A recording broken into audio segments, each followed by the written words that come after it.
contains may not be suitable for very young audiences. Parental guidance is recommended. Ang programang ito ay naglalabas ng sensitibong eksena at impormasyon. Striktong patnubay at gabay ng magulang ang kailangan.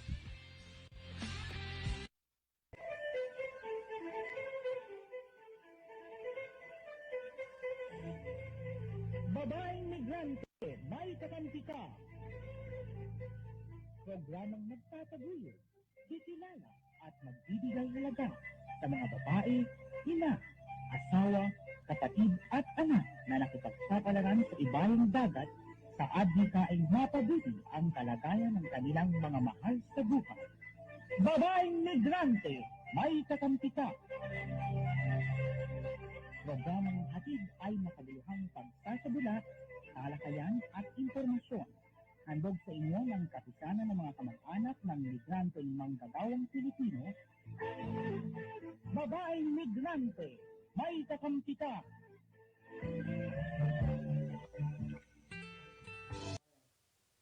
Okay, isang magandang araw sa ating lahat, mga kaibigan, kakampi.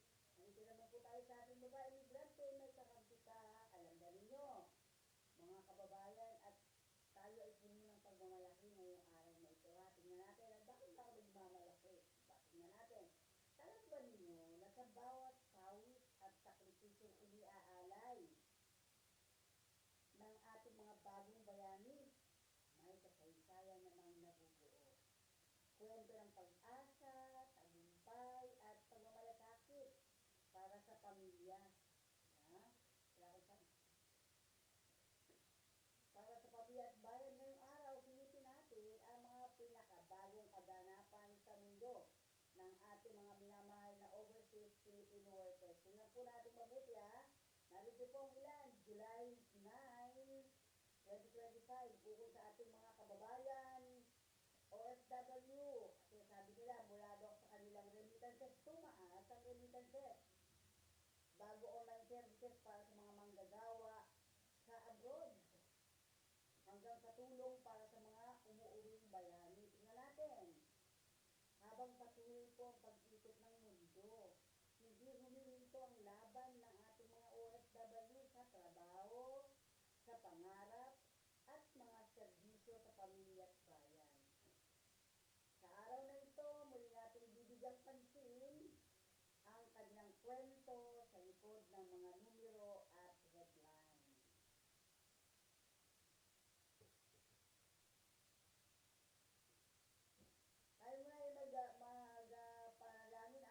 O God of mercy and compassion, we come before you with heavy hearts, burdened by the suffering and pain caused by war. So many lives have been lost, so many families torn apart, so many children left in fear. We ask you, Lord, to intervene. Let your peace, which surpasses all understanding, flow into the hearts of leaders and nations.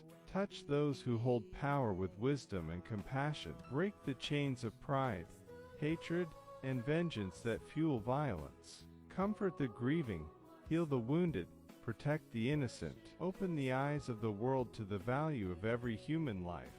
Strengthen those working for justice, unity, and reconciliation. May love overcome hatred, and hope rise from the ashes of destruction. Lord, we believe that peace is possible. Make us instruments of your peace where there is hatred. Let us sow love. Where there is despair, let us bring hope. Guide us to a future free from war and filled with compassion. In your holy name, we pray. Amen. Ayan si Mama. Parang walang problema, di ba ate? Oo nga, palaging masaya at puno ng ngiti.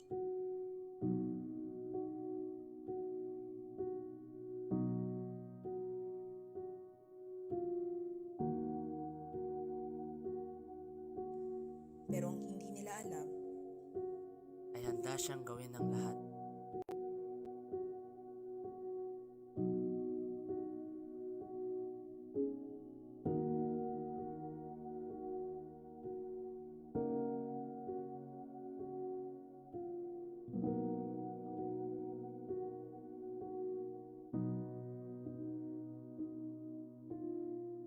pursigido sa paghahanap ng trabaho.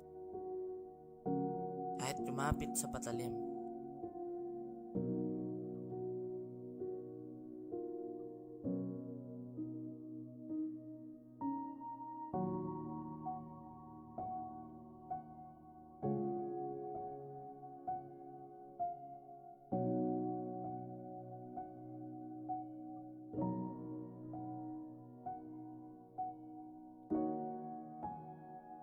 Hanggang sa hindi na siya nakauwi.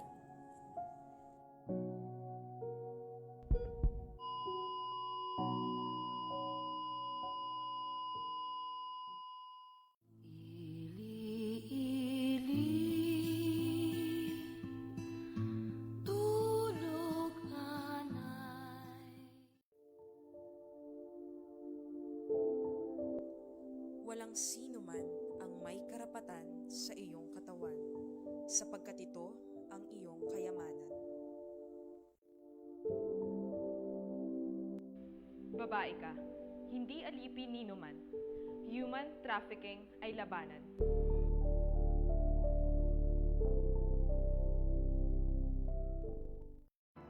Ang human trafficking ay isang makabagong paraan ng pang-aalipin. Ito ay paglabag sa dignidad ng tao. Ito ay isang krimen. Ang human trafficking ay ang pagkuha at paglilipat ng tao sa pamamagitan ng dahas at panglilinlang upang pagsamantalahan sa paraang prostitusyon, pornografiya at iba pang uri ng sexual na pananamantala, pang-aalipin o sapilitang paninilbihan, mail order bride o pag-aalok ng kasal sa isang dayuhan at ng Filipina na may kapalit na bayan, pagtanggal at pagbebenta ng mga bahagi ng katawan, pagkuha at paggamit ng bata para sa ilegal na gawain, kabilang ang pagsali sa mga armadong pakikibaka, o pag-aampon ng bata upang sila ay pagsamantalahan. Sama-sama nating labanan ng human trafficking. Laban kontra human trafficking ay laban nating lahat. Tumawag o mag-text sa 1343 Action Line o dumulog sa anumang ahensyang miyembro ng Interagency Council Against Trafficking.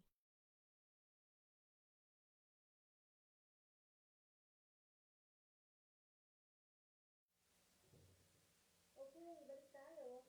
Ayan, nakita niyo naman siguro, ang trafficking po ay rampant ngayon. Kaya dapat ingat-ingat lang po tayo.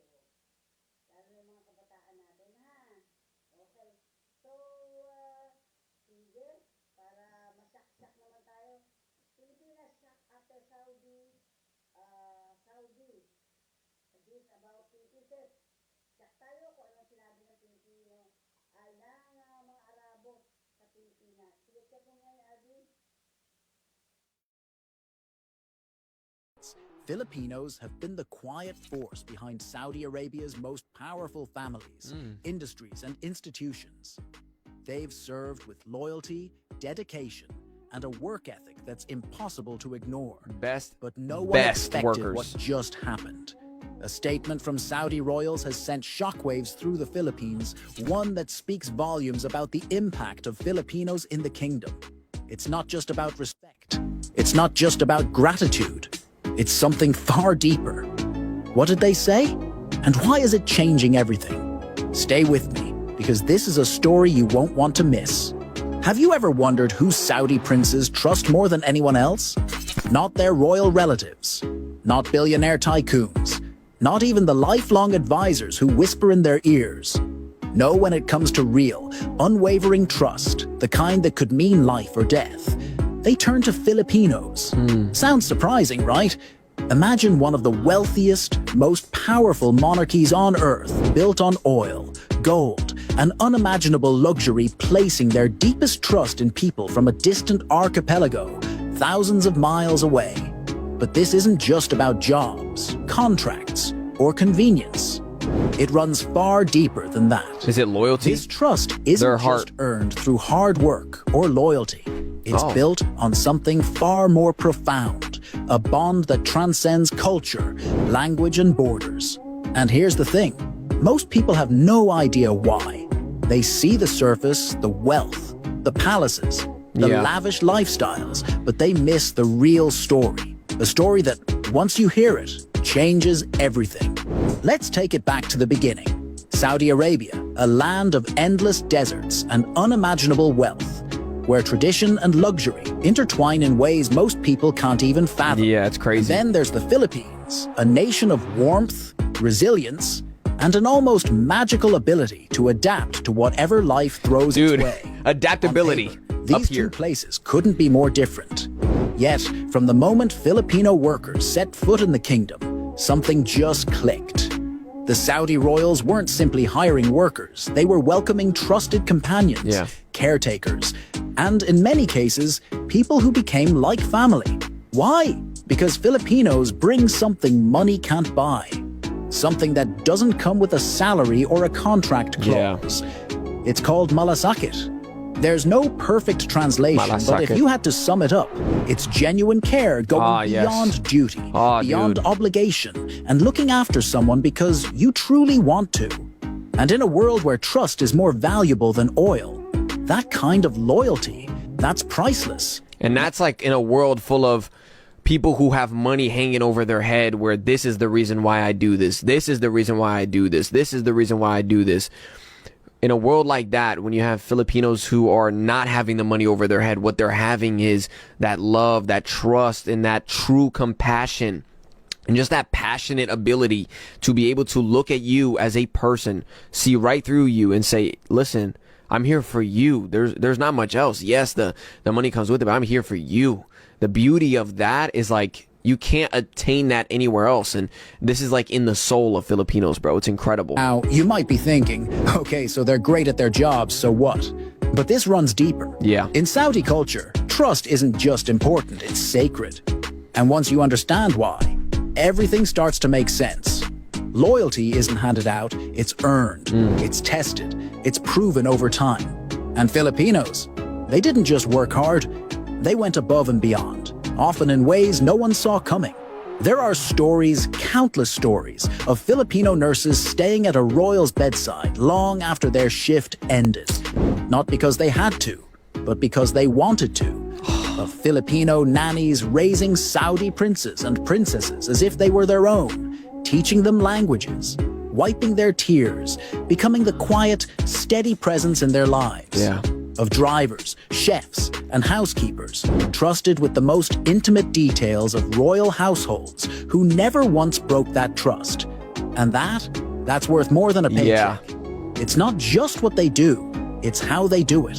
The warmth, the emotional intelligence, the ability to read a room and instinctively know what's needed, whether it's silence, comfort, or just a reassuring presence. Yeah, you can't curate that. That's not a skill you can teach in a training manual. Yep, exactly. It's something deeper, something that can't be bought. Yeah. It's not something you can fake. You either have it or you don't. Yes. And Filipinos, they have it in spades. Now let's talk about adaptability.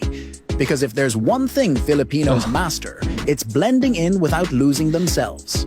The Philippines has a significant Muslim population, especially in Mindanao. So long before stepping foot in Saudi Arabia, many Filipinos already understood and respected Islamic customs. They knew how to carry themselves, how to honor traditions, how to navigate a culture where dignity and respect mean everything. That set them apart from other foreign workers. They weren't just there for a paycheck. They became part of something bigger. Yes. And the Saudis noticed. Filipino workers quickly became the gold standard. Families didn't just hire them, they requested them.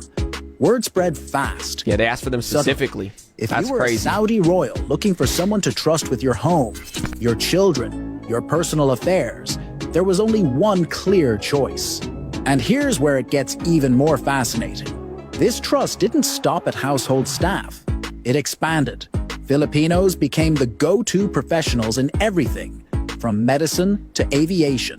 And Ever IT, wonder by the why way. so many Filipino nurses, engineers, and skilled workers dominate the workforce in the Middle East? That's not random, it's by demand. Yeah. And as that demand grew, so did the bond between two nations. The Philippines became one of Saudi Arabia's biggest sources of overseas workers. In return, the money sent home by those workers became a lifeline for millions of Filipino families. It was a partnership mutually beneficial, yes, but also built on something much rarer. Yeah. Genuine, earned respect. And that's the part people don't talk about enough. If this were just about wages, the Saudis could have hired from anywhere. Yeah, exactly. The world isn't short on workers willing to do the job. But what makes Filipinos different? It's not something you find on a resume. It's in the way they show up day after day in a foreign land, thousands of miles from home, yet still manage to create a sense of home. And keep that heart and soul. That's a rare gift. Yeah. And the Saudis saw it. Of course, not every story is perfect. There have been struggles, challenges, even controversies. But through it all, one thing has never changed: the trust. Because when it really counts, when life, family, and legacy are on the line, who do you trust? Not the one with the fanciest degree, not the one with the best credentials, the one with the most but heart. The one who has proven, time and time again, that they'll be there when it matters. Yeah. And that's why, in a world where fortunes rise and fall, where power shifts like the desert wind, one thing remains constant. If you want loyalty, dedication, and a heart that puts people first, you call a Filipino. That's just how it is. By the late 1970s, something remarkable had happened. Filipinos in Saudi Arabia weren't just workers anymore. They had become part of the family, woven into the very fabric of society. Trusted not just to fill roles, but to build relationships that would last for generations. At first, it was all word of mouth. One Saudi family would tell another, "Get a Filipino worker. They won't let you down." And just like that, the demand skyrocketed. Spread like wildfire. Not because of recruitment agencies, not because of government deals, but because people saw the difference, the consistency. The way Filipinos didn't just do a job, they owned it. Yes. By the time the 1980s rolled around, they do that with music hiring too. A Filipino wasn't just a choice, it was the gold standard. Yes. These weren't short-term hires. Some of them stayed with families for decades. Think about that. Crossing oceans, leaving their own families behind, dedicating years of their lives to another household. Yeah. That's not just hard work. That's loyalty on a level most people wouldn't even consider. And then there are the stories, like the one about a Saudi prince who, when his health began to fail, placed his trust in just one person, his personal nurse, a Filipina. And that tells you everything you need to know. Doctors came and went, but she was the one who never left his side. When he had to fly overseas for treatment, he made one thing clear: no one else could take her place. And this wasn't just about medical skills, it was about trust. The kind that goes beyond duty or obligation. The kind that comes from knowing someone is looking out for you, not because they're paid to, but because they genuinely care. Yeah, their heart and soul in it. And this wasn't a rare case. Time and time again, the same stories unfolded. Filipinos who arrived as employees, but became something more. The ones who raised royal children, who turned houses into homes, who were trusted with secrets, fortunes, and even the well-being of future kings and queens. Take another story this time, of a young housemaid who started working for a royal family before she was even out of her teens. Years passed. She became a constant presence in the home. The children didn't just know her, they depended on her, confided in her. In some ways, they trusted her more than their own relatives. Then one day, the princess she had helped raise got married. And when it came time to start a new life, she had just one request. She comes with me, not as a servant, as family. That's the kind of bond we're talking about. It's not just about work ethic or skill. Plenty of people can follow instructions. Do a good job, and collect a paycheck. But Filipinos, they bring something you can't teach, something you can't manufacture. Yeah, something you can't the ability curate. to make people feel safe, valued, cared for. And that's rare. Now you'd think with all this trust, all this admiration, everything would be perfect. But life isn't a fairy tale. There were struggles. There were times when the system failed them, when the work was too much, when the distance from home felt unbearable. Not every employer was kind. Not every situation was fair. But here's the thing, Filipinos don't break easily. Even when faced with challenges that would have made others walk away, they held on. Yes. They adapted. Yes, They I found mentioned ways this. to push forward. to make the best of their circumstances, to keep going. Because that's another thing about Filipinos. They don't quit. They don't crumble at the first sign of hardship. They endure. They adjust. And no matter how tough the situation, they always find a way to bring light even in the darkest moments. Yes, bro. That's why you'll find Filipinos everywhere in Saudi Arabia hospitals, schools, companies filling roles that demand an unbelievable level of trust. Managing accounts, caring for elderly royals, handling affairs that most outsiders wouldn't even be allowed to know about. And yet, decade after decade, that trust hasn't wavered. Just think about it, the amount of like pressure that is on you, but they keep going, they keep consistently pushing through, they keep consistently pushing forward, even with pressure on their shoulders. This is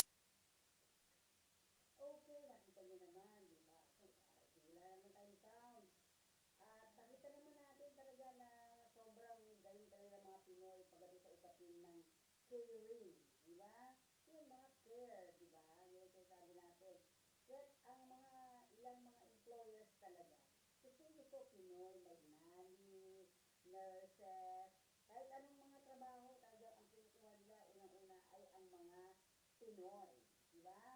So, ayan. Maya-maya po, may mga iba pa kami papakita sa inyo. Pero tingnan muna natin, ha? Ayon kasi sa Malacanang, may 45 daw na OFW ang pauwiin. Sa unang linggo, nakarating na yung siguro dito bilang bahagi ng voluntary repatriation mula sa Israel-Iran conflict. Dumating na sa naiyang 3 batch, 8 noong Hulyo 3, at 12 noong Hulyo 4, at 25 naman ng Hulyo 6. Yan, di ba? At dagdag pa, meron 25 OFW mula Israel ang naka-ed na darating sa Sunday. Hulyo 6 ayon sa embada, nakarating na po yun. Yun naman sa DMW, 2 sa 21 Filipino seafarers sa Greek-operated Eternity Sea ay nawawala at 2 naman ang sugatan at matapos atakihin ng barko na malapit sa Hodeida, Yemen, gamit ang sea drones at cooks. Alam ba niyo na babahala ang DMW dahil sa reported intensification ng Red Sea attacks? May 4 na Pinoy seafarers na ligtas mula sa insidente sa MV Magic 6 matapos salakayin ng mga armadong Sultanate of Aden. Rescue effort ay isinagawa na. Yan. Mga programa para sa OFW at pamilya, ito po. Simula Hulyo 16 hanggang 31, bubuksan ng Overseas Workers Welfare ang aplikasyon para sa EBSP at ODSP, scholarship para sa mga anak, kapatid ng aktibong OFW. Ayan, di ba? Maganda yan.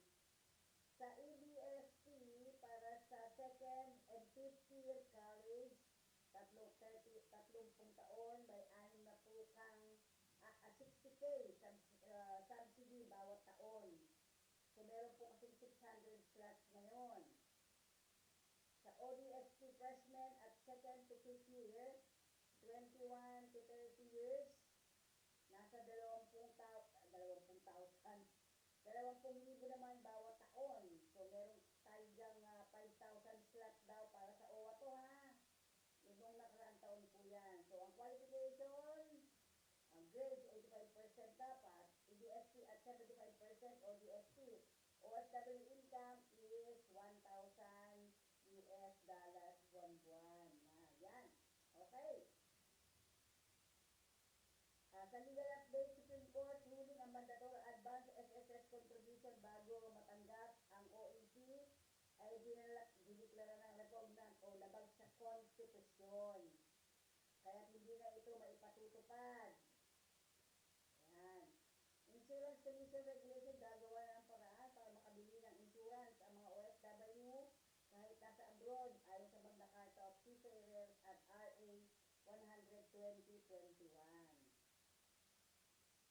Samantala, ang mga condition tulong sa OFW disgrasya laban sa OFW sa Metro Manila, accommodation ang natuklasan ni Senator Tulfo.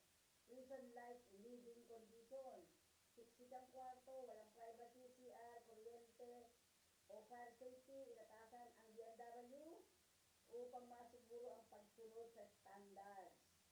Ay sa Senate po ito ha. Sa Bahrain naman, tumanggap ng magandang tugon ang kasong dagdagan. Philippine School Bahrain nagbigay ng comprehensive K-12 education para sa mga anak ng OFW sa loob ng 30 taon. Samantala, pangmatagalang suporta, CFO Secretary Dancy ang D2 ay nananawagan sa pagkakalooban ng parehong suporta ang long-term migrant Filipinos gaya ng mga karaniwang OFW. Samantala, OFW Party List Marisa Pagsino highlighted records remittances. Ito yung remittances natin.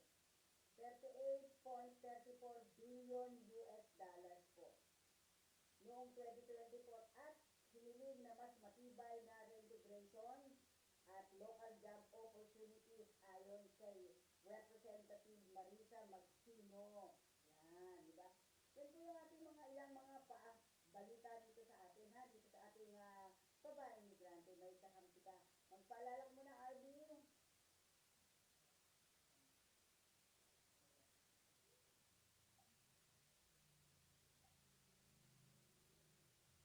So, habang inaayos, sana nga yung susunod na mga taon na mga panahon na ito, no, maayos na.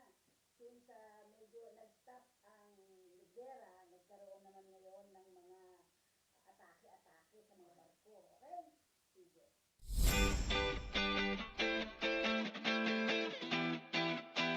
Ano nga ba ang RA 10022 o Migrant Workers and Overseas Filipinos Act of 1995? Ito ay batas na nakatuon sa proteksyon at pagsulong ng kapakanan ng ating mga kababayang OFW. Bakit nga ba mahalagang malaman ng bawat manggagawang OFW ang mga ito? Dahil ito ay makakatulong upang malaman ng mga karapatan bilang isang manggagawa tulad na lamang ng mga sumusunod. Pagbabawal sa paniningil sa mga manggagawa ng illegal recruitment fees at iba pang panggastos. Malayang paghahanap ng trabaho at paghahanap ng mapapasukang hanap buhay. Karapatan sa laban panghihimasok sa pansariling pananahimik. Karapatan sa pamamahinga at paglilibang. Confidentiality at pangangalaga sa mga personal na datos at impormasyon ng manggagawa. Alamin ang iyong bansang pupuntahan at pagtatrabahuhan. Karapatan sa diskriminasyon, malayang pagpupulong at pagsama-sama. Kaya kung ikaw ay may katanungan at nais na ireklamo tungkol sa iyong karapatan, maaaring dumulog sa tanggapan ng ahensya sa mga sumusunod.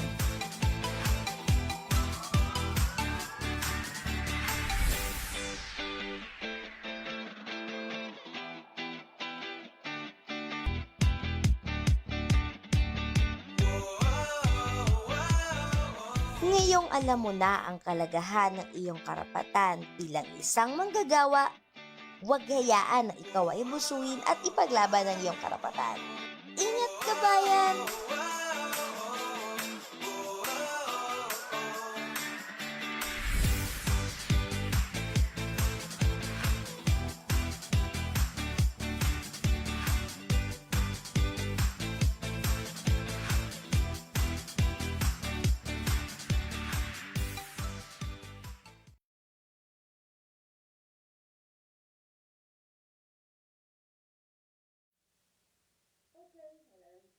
Okay, at ngayon tingnan natin, ano ba ibang bansa ang walang lindol o bagyo?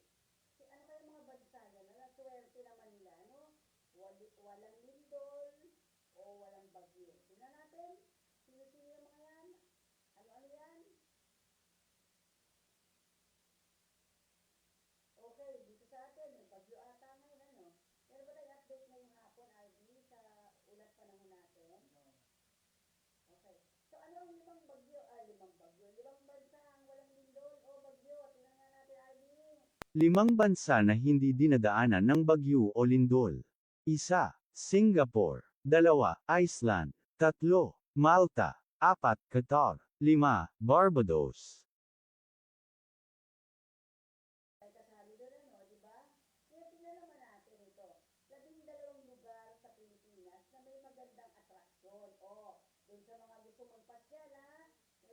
labindalawang lugar dito sa atin sa bansang Pilipinas ang maganda para sa inyo, lalo din sa mga magbabalik Pilipinas para mamasyal. Dito po kayo pumunta, no? May 12 tayong lugar na pwede niyong pasyalan kasi magaganda ang atraksyon dito.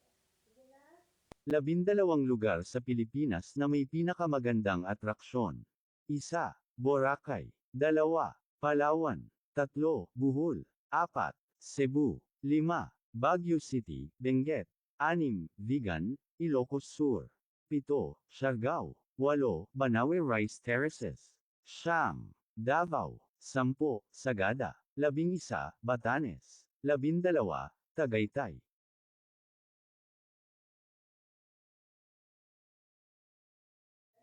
Baguio pagka malamig, di ba? Pagka Vermont, masarap, madami pong pwede puntahan, sarap eh. Parang may experience ko lang yung mga meron ka makikita na parang ulat-ulat. Anong tawag doon? Parang pag madaling araw, di ba? Kita mo naman talaga yun. Okay. Yan po yung mga 12 lugar sa Pilipinas. Cebu. Ang Cebu, Lechon, di ba? O ano pa ba? Ano pa meron dyan? Siargao, surfing, di ba? Saan pa iba? Hindi yan nabanggit yung sa Bohol, yung Chocolate Hills. Yan. Siargao ang pinakita doon, di ba? So, yun. Di ba? Magagandang mga lugar. Yan. 12 lugar na pwede yung puntahan, lalo sa mga OFW na balik manggagawa. Para mag-unwind, puntahan po natin lahat yan. Ang mga pinakita niya. Ulit yung mga RV. Para makita daw, sabi nito. 12 lugar sa Pilipinas na may pinakamagandang atraksyon. 1. Boracay. 2. Palawan. 3. Bohol. 4. Cebu. 5. Baguio City, Benguet. 6. Vigan, Ilocos Sur. 7. Siargao. 8. Banawe Rice Terraces. 9. Davao. 10. Sagada. 11. Batanes. 12. Tagaytay. Talagang press na press yung mga flowers na nilalagay dito sa mga table. Oh, ang ganda. Sobrang ganda. Sa naman, sa Boracay, sa Boracay naman nag-gastos din. Mahal niya. Pang-turista talaga, pati pagkain. Yun. Mas maganda ito, magluluto talaga. Hindi ko nagustuhan yung mga pagkain. Ang lakas din ng biyahe. Alam niyo ba yung biyahe ng ng mga parang e-flight doon? Pag gano'n, 150. Pagbalik, 150 talagang lakas. Yun, di ba? So, dapat kasi ang mga tao kasi pagod minsan, hindi sa paglipat-lipat mula sa e-flight papunta doon sa sasal ka kasi ng bangka o parang maliit na bangka hindi naman siya bangko eh. Ang tawag sa susunod doon, parang bangka siya na malaki-laki. Yun. Tapos, pagdating na naman doon, nasakay ka na naman uli sa isa para mag-try, papunta naman doon sa terminal, doon sa airport, mahirap. Dapat yung lagyan ng isa eh. Isahin na lang, sa isang bridge papunta doon sa kanilang airport.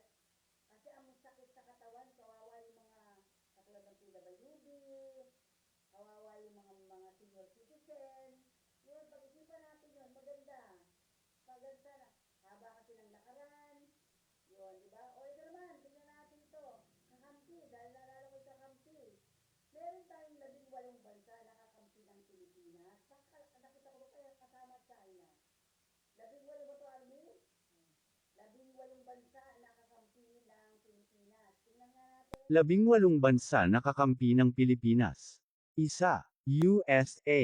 2. Indonesia. 3. China. 4. India. 5. Malaysia. 6. South Korea. 7. Singapore. 8. Mexico. 9. Canada. 10. Japan. 11. Thailand. 12. Russia. 13. Spain. 14. Brazil. 15. Italy. 16. Argentina. 17. Australia. 18. Taiwan. Parang nagulat ako yung China, baka noong pa yan Kasi ang China di ba, hindi naman tayo kabati-bati ngayon, Okay. So, ayun, ang 18 bansa na kakampi ng Pilipinas. Yan. At karamihan doon, kadalasan doon, ay napuntaan na po ng Okay, walang syudad naman na malapit ng maglaho. Ano, walang syudad na malapit na maglaho. Ano kaya ito? Ha? Walong syudad na malapit ng maglaho sa mundo, kung magpatuloy ang global warming. 1. Bangkok, sa Thailand. 2. New Orleans sa Louisiana, USA. 3. Virginia Beach, sa Virginia, USA. 4. Alexandria sa Egypt. 5. Rotterdam, sa Netherlands. 6. Dhaka, sa Bangladesh. 7. Lagos, sa Nigeria. 8. Jakarta, sa Indonesia. So, yun. At sana nga pangalagaan natin ang ating Mother Earth. Yung sinasabi lang doon, para tayo hindi maglaho. Eh, dito nga sa Pilipinas, di ba? Yung konting ulan lang, bumabaha talaga. Di ba? Ayun, yun yung mga lugar na sa Pilipinas naman ang bigla sa susunod na panahon ay maglalaho, Alvin. Alvin yata ito na lugar sa Pilipinas. Kasama ang Metro Manila ata dyan, Alvin. Mga lugar sa Pilipinas na biglang nawala. 1. Old Pantabangan Town, Nueva Ecija. 2. San Juan, Batangas. 3. Sunken Japanese Shipwrecks, Coron, Palawan. 4. Old Diwan, Eastern Samar. 5. Taal, Batangas. 6. Tomas Opus, Southern Leyte. Okay. So, ayan po kabuuan ang babaeng migrante may kakampitan. Kaya ba tayo mga ano dyan, Alvin? Paalala mula sa ating himpilan.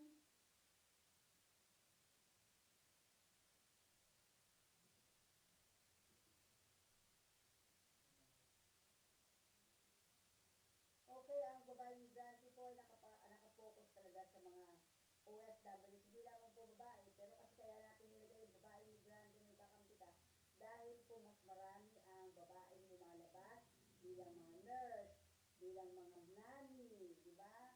Bilang mga, ano ba diba doon? Caregiver, yung mga gano'n, di ba? Ngayon nga ang dami lumalabas sa patungo ng iba't ibang mga bansa tulad ng building cleaner, mga gano'n, di ba? So, mas marami po ang babae. Kaya naisip lang namin, babae migrante may kakamita. Pero, sabi natin, pero, hindi po. Yan po ay nakapokus sa lahat. Nag-ano lang ako kasi babae, akong focus ko kasi. Abi, ready na? Okay, sandali lang daw, ano? So, kung titignan natin, ang ugali ng mga Pilipino, pagdating sa ibang bansa, mabait. Mabait po sila. At dahil alam na nila, dahil nagsidos na, di ba? Alam nila kung ano ang mga hindi at dapat gagawin sa bansang kanilang pinuntahan. Kahit masasak kayo, dahil na binanggit na kanina, bakit gustong gusto ng mga employer ang Pinoy? Caring daw, di ba sabi ko kanina caring at saka kagad tatapusin ang trabaho, tatapusin. Di ba? Mga ganong kaso, kaya dapat ay kaya kailangan huwag din masisira yung gano'n, huwag masisira yung mga ang tawag natin doon, Filipino culture. Kasi yan ang ginugusto ng ating mga employer, di ba? At syempre tayo din mag-a-adjust. Alam ba ninyo na ang mga OFW ay minsan masaya kasi kumwento. Minsan malungkot kasi ng homesick, di ba? O nalulungkot kasi nagbalayo sila sa piling ng kanilang mga mahal sa buhay. Alam niyo naman ng mga Pilipino, di ba? Parang ang pamilya kasi talaga close na close yan, di ba? So, meron na, di? Yun. Kaya, di ba? Masaya, malungkot. Hindi mo maintindihan ang ugali nga ng isang, ng mga ganitong klase na OFW. Kakaiba sila kumpara mo sa mga ibang mga Pilipino. Hindi, iba talaga sila. Kasi tayo ay naniniwala sa ang pamilya ay dapat magkasama-sama together. Diba? Pag may problema ang isang pamilya, isang parte ng pamilya, kailangan tulungan siya. Abi?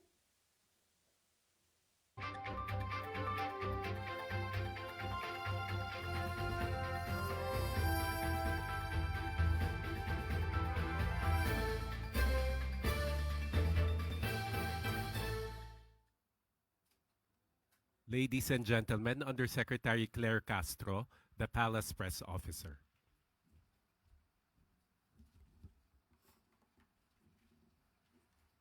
Magandang araw, Malacanang Press Corps. Nais ni Pangulong Marcos Jr. na mas maging epektibo ang pagtugon sa isyong pangkalusugan para sa taong bayan. Pinangunahan ni Pangulong Ferdinand R. Marcos Jr. ang pamamahagi ng 387 ambulances sa tulong na rin ng PCSO sa pamumuno ni GM Mer Robles para sa iba't ibang LGU sa Luzon. Kabilang ang Ilocos Region, Cagayan Valley, Central Luzon, Calabarzon, Mimaropa, Bicol at Cordillera Administrative Region sa makakatanggap ng mga bagong ambulansya na angkop ang disenyo sa mga makikitid na daan sa bansa. Tinatayang umabot na sa 680 na ambulansya ang naipamahagi sa buong bansa mula June 2022 hanggang June 2025 sa panahon po ni Pangulong Marcos Jr. Pagpapatatag ito sa pangako ng Pangulo sa taong bayan na pagtibayin pa ang healthcare services at healthcare system ng bansa. Din pa ng Pangulo, walang lugar ang politika sa usaping pangkalusugan. Kaya walang komunidad ang maiiwan, walang Pilipino ang mapapabayaan. Inutos naman ni Pangulo sa PCSO na paigtingin ang pagpapatupad ng Medical Transport Vehicle Donation Program upang mas maraming Pilipino pa ang makinabang. At tiyakin na lahat ng cities and municipalities ay mabibigyan ng ambulansya.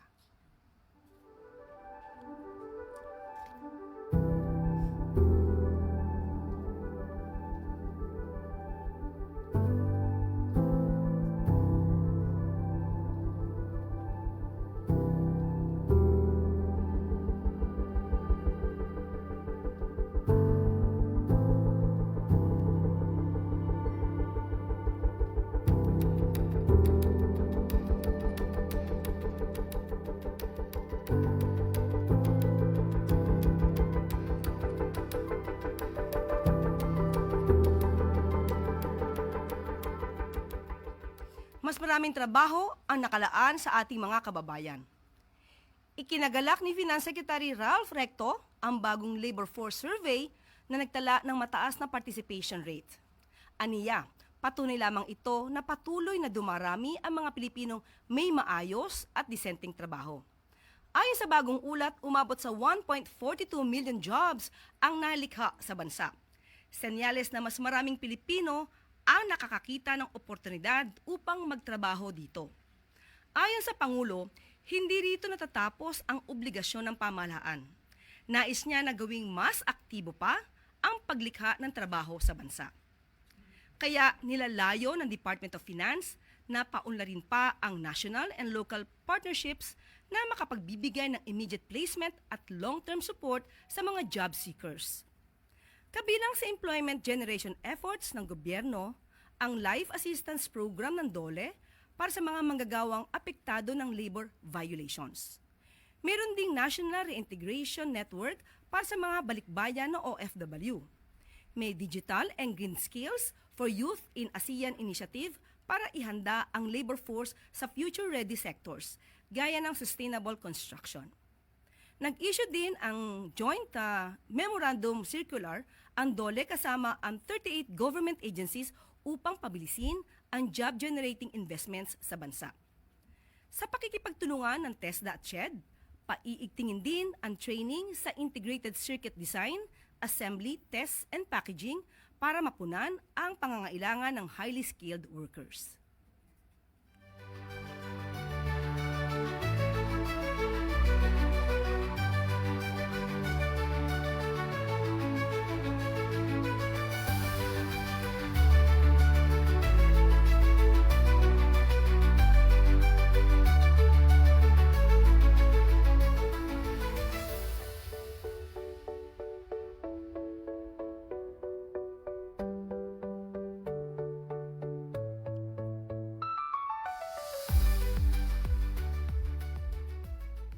At maaari na po akong tumanggap na inyong mga katanungan.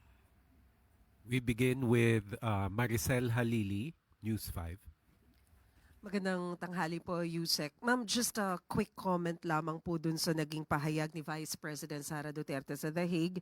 She mentioned na nakausap daw niya si FPRRD and meron daw quote-unquote last wish na binigay sa kanya, saying na wag na daw iuwi yung kanyang katawan sa Pilipinas, ipa-cremate na lang daw siya doon at yung ashes na lang ang iuwi. Would you like to comment on that, Yusek? Family matters po yan at pampamilyang usapin. So, sa kanila pong desisyon yan. Next question, Ana Badjo, GMA News Online.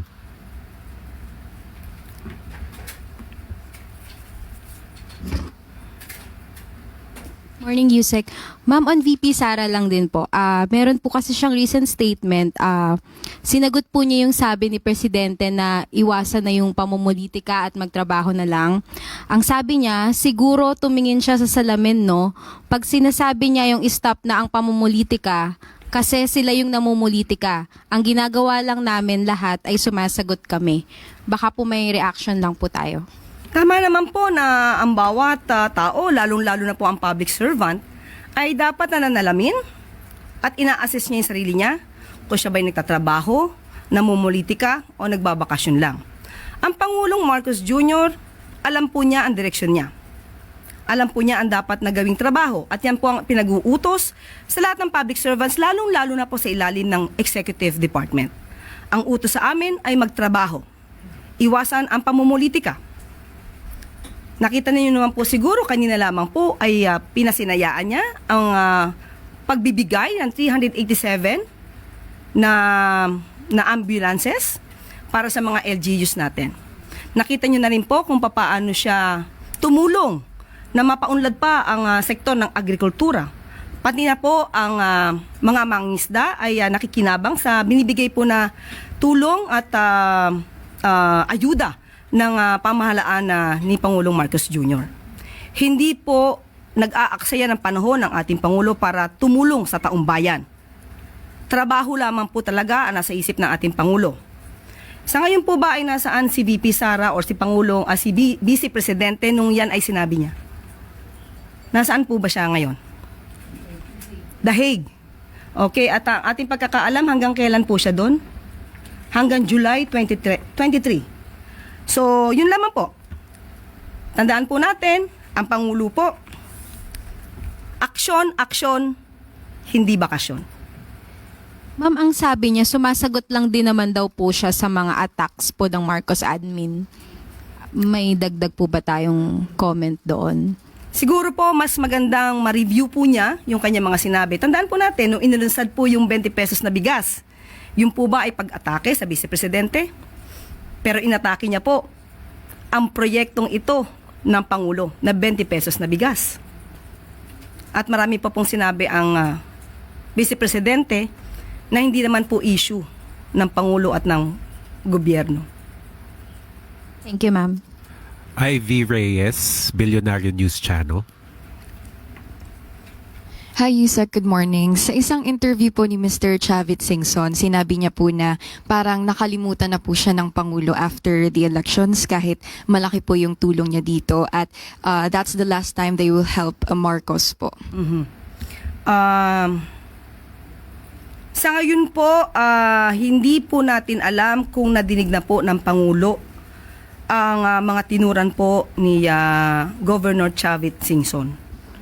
Pero sa ating pagkakaalam po, ang ating Pangulo naman po ay hindi po siya nakakakalimot. At kahit siya po'y nakalimutan, hindi pa rin makakakalimot ang Pangulo. So, hindi lang po siguro sila nagkakausap or hindi po natin alam. So, hintayin na lang po natin kung ano magiging tugon ng Pangulo. Dahil kung sila naman po ay naging maganda ang pagrelasyon dati, kung meron man po, at yun naman po ang sinabi ni Governor Chavit, wala po tayong magiging negatibong tugon mula sa Pangulo. Ma'am, just to follow up on the Sabongero story development, sinabi po ni SOJ Remulla na based sa intelligence na natanggap nila at dokumento, yung mga involved nung sa drug war ni former President Duterte ay possibly involved din sa missing Sabongero's case. May response po ba ang Palasyo at have we heard from General Torre about this? Okay, kung ganyan po ang nakikita sa mga investigasyon, mas lalo pa po dapat itong palawigin yung pag-iimbestiga rito. dahil mukhang konektado ang mga nagawang krimen kung ito man po ay mapapatunayan. Hindi po natin sinasabi na sila na po ay guilty, pero mas gusto po ng Pangulo, iuutos po talaga niya na dapat mabigyan ng hustisya ang mga nabiktima. Thanks po. Sam Medinilla, Business Mirror. Hey, good afternoon, ma'am. Itatanong ko lang po, ma'am, kung ano po yung naging position ni President Marcos doon sa report ng LUWA nung nasubmit na sa Office of the President. Opo, ang Pangulo po ay naaral na po ang report mula sa LUWA at siya po mismo ang nag-aral nito. At ang rekomendasyon po sa kanya ay kanya naman pong inayunan. Ano po? Ang rekomendasyon po ay saka na po namin ibabahagi sa inyo. Kailangan po muna namin umaksyon. Hindi po ngayon ang tamang panahon para i-reveal kung ano po ang dapat na gawin ng pamahalaan para sa mga nabibiktima ng kakulangan ng supply ng tubig. Pero may immediate marching orders po ba si President sa LUWA or dun sa other 8 concerned government agencies? Kapag tayo po ay nabigyan na po ng pagkakataon na maibigay po ang detalye kung ano man po ang gagawin ng gobyerno at pamahalaan para sa mas mabilis na pag-aksyon sa mga biktima nito ng kakulangan ng supply ng tubig, ibabahagi ko po sa inyo. Last na lang po, ma'am. I-confirm ko lang rin po kung may natanggap na rin po ba ng Office of the President yung enrolled bill ng Konektadong Pinoy. Parang hindi ko siya natanong ngayon. Sige po, itatanong ko muli, hindi ko siya natanong sa ngayon. Patungkol dyan. Salamat po. Chloe Hofana, Business World. Good afternoon po, Yusek. Confirm lang po namin, do we have a new PCO secretary na po? Sa aking pagkakaalam, wala pa po. Nananatili pong acting secretary si J. Ruiz. At kapag ka po naman ay merong bago, kung meron man po, kasi yan po yata ay lumalabas sa mga bali-balita, wala pa po ako makukumpirma kasi wala pa po rin dumarating sa akin kung ano man po yung update. So we're denying po ng new secretary si Mr. Dave Gomez? Hindi ko po madidinay, hindi ko rin po masasabing oo o hindi dahil wala po sa akin pang naibibigay na ano man pong update. On other matters po, Yusek, may natanggap na po bang letter ang Philippines from the US on tariff? Wala pa rin. Opo, ito naman po ay pinangako ni Secretary Frederick Go. Kapag ka po meron na, siya po mismo ang magbabalita at siya po mismo mag-e-explain sa media patungkol po dito. Thank you po. Thank you. Pia Gutierrez, ABS-CBN. Hi, ma'am. Ma'am, a June survey of the SWS showed that majority of Filipinos, actually 42%, disagree with the impeachment complaint, while of Vice President Sara Duterte, while 32% lang po ang agree. Kumpara po ito sa kanilang December survey which showed that 41% yung sumusuporta noon sa impeachment at 35% lang yung disagree. As the impeachment po is a constitutional accountability mechanism for our officials, nababahala po ba ang palasyo na mas marami ng Pilipino ang hindi sumusuporta dito sa impeachment complaint? Unang-una po, wala po at hindi po makikialam ang Pangulo at ang administrasyong ito kung magkakaroon man po ng impeachment trial o hindi. Pero sa aking pagkakaalam, noong June 2, parang lumalabas na SWS survey, 88% ang mga Pilipino na nais na humarap si Vice Presidente sa impeachment trial. Ngayon po, parang 42% ang disagreed sa impeachment complaint. Tama po ba? So parang magkaiba po yata ang gusto ng tao na dapat siyang humarap sa isang impeachment trial at 42% yung hindi sang-ayon sa impeachment complaint. But anyway, kung ano man po ang sinasabi ng survey, yan po ang sentimiento ng taong bayan. So igagalang po natin yan. Ayun, ma'am. To clarify, yung sinasabi niyo, ma'am, is a different survey. It's from Okta. 78% of... 88% yung SWS, June 2. 88% of the Filipino... It's a... Tama ba? Kita ko dito, ma'am, Okta. Yung Okta is 78%? Yes. Opo. Yung SWS ng June 2? Lumabas June 2. Itong lumabas, ma'am, na survey, it was conducted last June. Yeah, And- pero okay, sige. Anyway, kung ano man po yung sentimiento ng taong bayan, igagalang naman po natin yan. At muli, ayaw po ng Pangulo na ipahid sa atin, sa administrasyon, yung impeachment trial. Dahil ito po ay nasa kamay na po ng mga Senado. So kung ano po ang kanilang move, no, sa impeachment trial, nasa kamay na po nila yan. Nabanggit din kasi, ma'am, ni VP Sara sa interview niya sa The Hague na yung resulta ng survey ay dahil siguro naiintindihan ng mga Pilipino na pure political persecution at harassment lamang ang impeachment laban sa kanya. Okay, kung yun po yung kanyang opinion, di igalang po natin. Kung feeling niya po ay political persecution, but as far as the administration is concerned, wala pong political persecution na ibinabato sa Vice Presidente. Ito naman po siguro ay nakikita kung ano yung mga dokumento na naisiwalat na sa hearing at tulad nga ng sinabi natin nung mga nakaraang buwan, katulad sa Okta Research, 78% ang sumasang-ayon na dapat humarap ang Vice Presidente sa impeachment trial. Thank you po.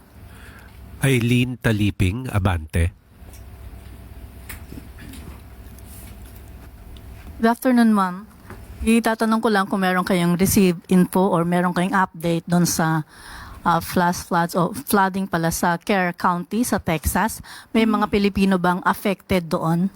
Sa ngayon po, ang balita po sa atin ng Philippine Consul General, wala pong Pilipinong naapektuhan. Pero patuloy po ang konsulado natin na nakikipag-ugnayan po sa Filipino community at kung meron po silang pangangailangan ay tumawag lamang po sila at humingi ng tulong sa ating gobyerno. Ang pagtulong po na yan ay hindi po ipagkakait sa kanila. Handa pong tumulong ang gobyerno at ang pamahalaan kung ano po yung pangangailangan ng ating mga kababayan doon. At of course, pinagdarasal din po natin ang kalagayan ng mga naapektuhan po sa Texas. Thank you, ma'am.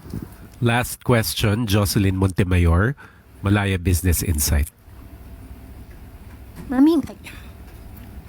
Hello. Mamingi lang kami ng clarification. Mamingi lang po ng clarification regarding sa speech ni Presidente kanina.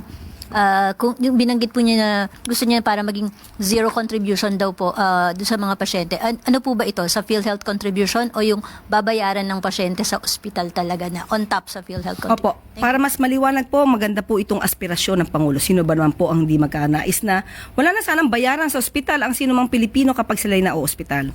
So sa abot na makakaya, ang aspirasyon po ng Pangulong Marcos Jr. ay mabawasan po o kung pwede nga maging zero ang out-of-pocket expenses ng ating mga kababayan kapag sila'y na-ospital. Yan po. Sa ospital. Yes po, out-of-pocket expenses sa ospital. Okay? Kaya nga po pati po yung PhilHealth coverage ay pinalalakihan na rin po ng Pangulo natin para po mas makinabang po ang ibang mga kababayan natin na nalalagay po sa ganitong klaseng mga sitwasyon. Okay? Bagong pag-asa para sa persons deprived of liberty. Alinsunod sa panawagin ni Pangulong Ferdinand R. Marcos Jr. na itaguyod ang hustisya at kalinga, 10,739 na persons deprived of liberty o mga taong nakapiit ang nakapagtapos ng elementary at high school sa ilalim ng alternative learning system ng Department of Education. Nabigyan din sila ng time allowance for studying, teaching, and mentoring ayon sa Republic Act 10592 bilang pagkilala sa kanilang pagsisikap. Samantalang 107 PDLs naman ang nakapagtapos ng kolehiyo sa ilalim naman ng Tertiary Education Behind Bars program sa pakikipagtulungan ng Commission on Higher Education, habang 720 PDLs naman ang nakapag-enroll na sa iba't ibang degree programs. Pinalalawak pa nito ng Bureau of Jail Management and Penology o BJMP sa pamamagitan ng pakikipagtulungan sa iba't ibang kolehiyo at universidad. Kaugnay nito, 112,707 PDLs na rin ang nakatanggap ng pagsasanay na sa iba't ibang technical at pangkabuhayang kasanayan tulad ng carpentry, electronics, welding, arts and crafts at small-scale entrepreneurship sa tulong ng TESDA at ng mga katuwang mula sa civil society. Ang buhay ay mahalaga. Ang mga naligaw ng landas noon ay maaari pang bigyan ng pag-asa ngayon. Kaya paigtingin pa ang huli, hindi patay sa mga operasyon.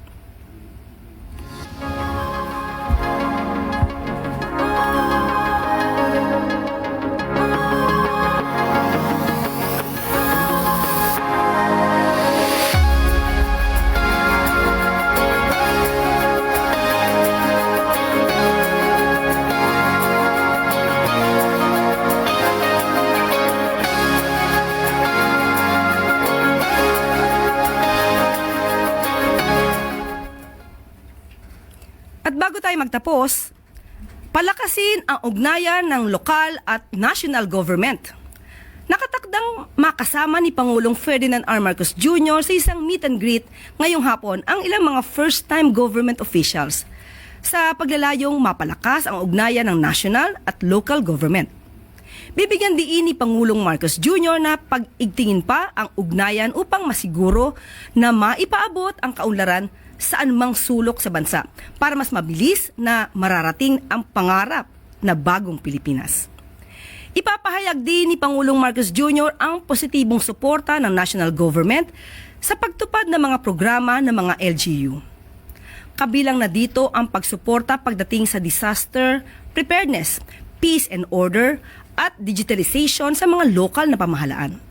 Nais din ng Pangulo na gabayan ng local government officials upang mas malapit ang serbisyo sa mga tao at itaguyod ang kultura ng transparency at performance-based governance.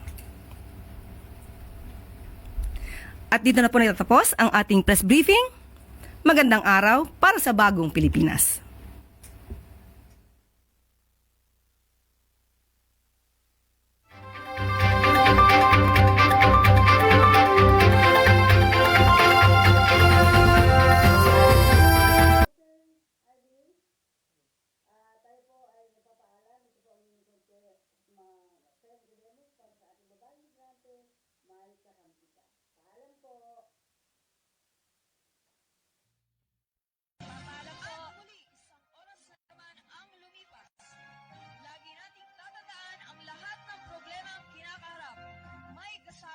Dito lang sa ating programa, babaeng migrante may kakampi ka. Programang totoo para sa masa. Serbisyong totoo para sa OFWs.